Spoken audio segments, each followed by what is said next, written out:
I'm extremely grateful for the people that are helping me in my journey to a career in medicine. Currently, this includes my grandfather, my dadu, who is sitting in the chamber right beside me, and that includes Rocky Kaku, the person whose pharmacy I'm sitting in currently.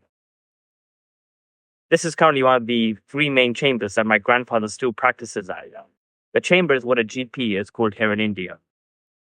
During my time here, I've learned a thing or two about the general workings of a pharmacy in India. You see, the first thing I've noticed is that every time a sale is made or someone purchases a medicine, a log must be made, whether that be on a paper version or that be on a digital piece of software. Now, Rocky Kaku over here decided to do it on a paper-based version because his shop is one of the smaller ones and a paper-based version kind of satisfies his needs, we shall say. So, what are the kind of things that you keep in here?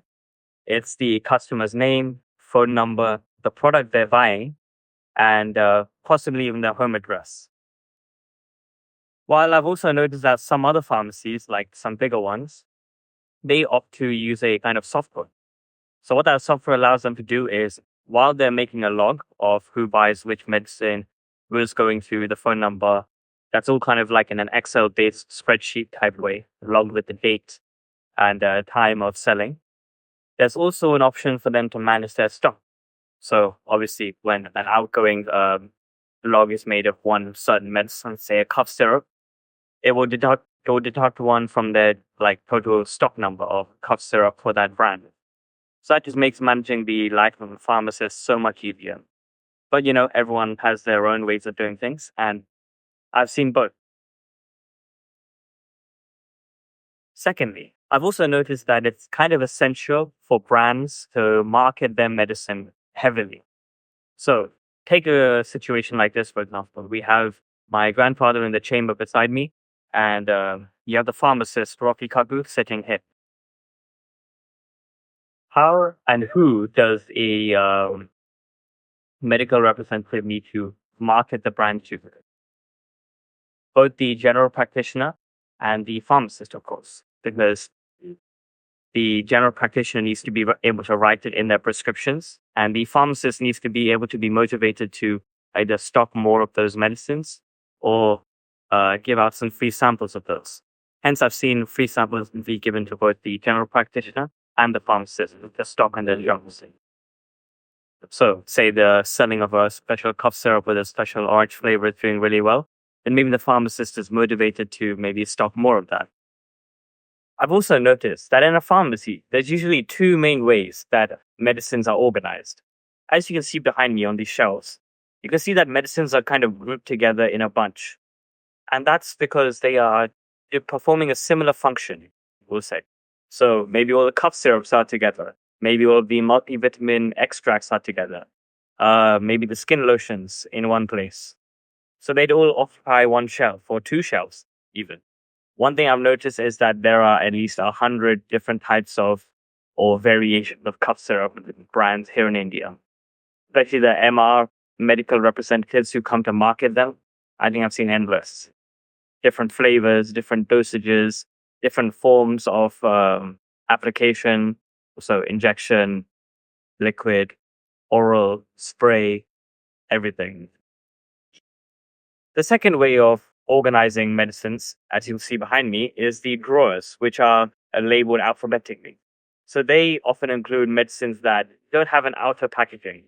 So a medicine like this, which doesn't have an outer packaging like this, so it's not as easy to see from afar. But if you look on the packet, you'll see the name. Let me tell you a little bit more about the payment systems that we use here in pharmacies in India. So the GP, where the doctor sits and practices, is very closely linked to a pharmacy.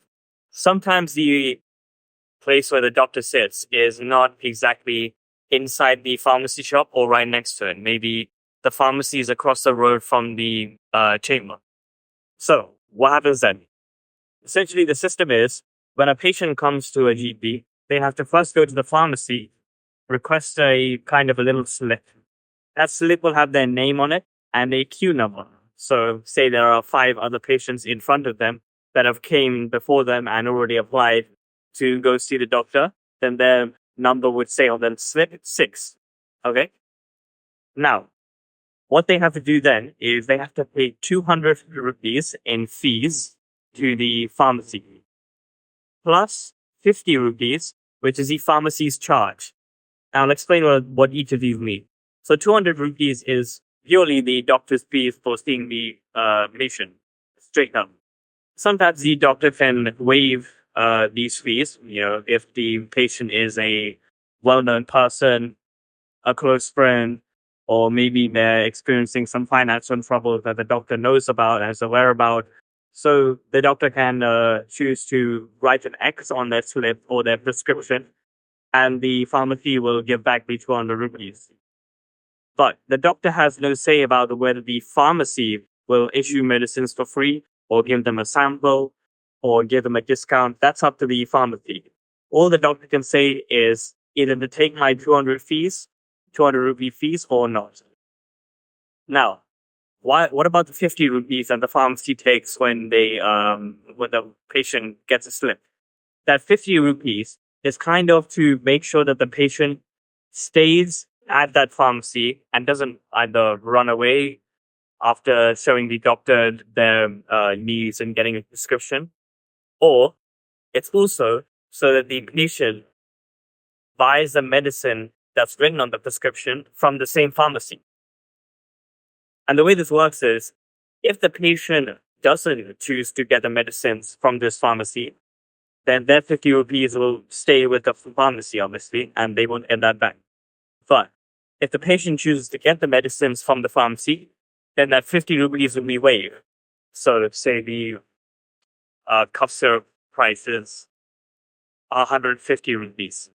So the patient, when they have already paid the pharmacy, go back to the pharmacy with their prescription, will only have to pay 100 rupees for that cough syrup because they've already paid 50 rupees to cover their costs.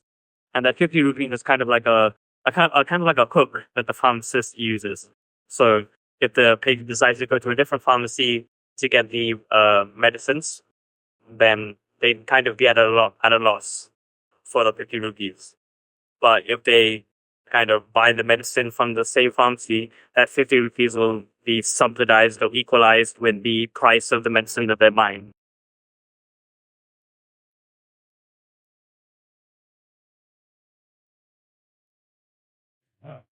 But smooth হয় ব্যাপারটা মানে কাট কাট কাট এটা করলে এটা তোমার আছে আমার কাছে নেই ধীরে ধীরে করে এটা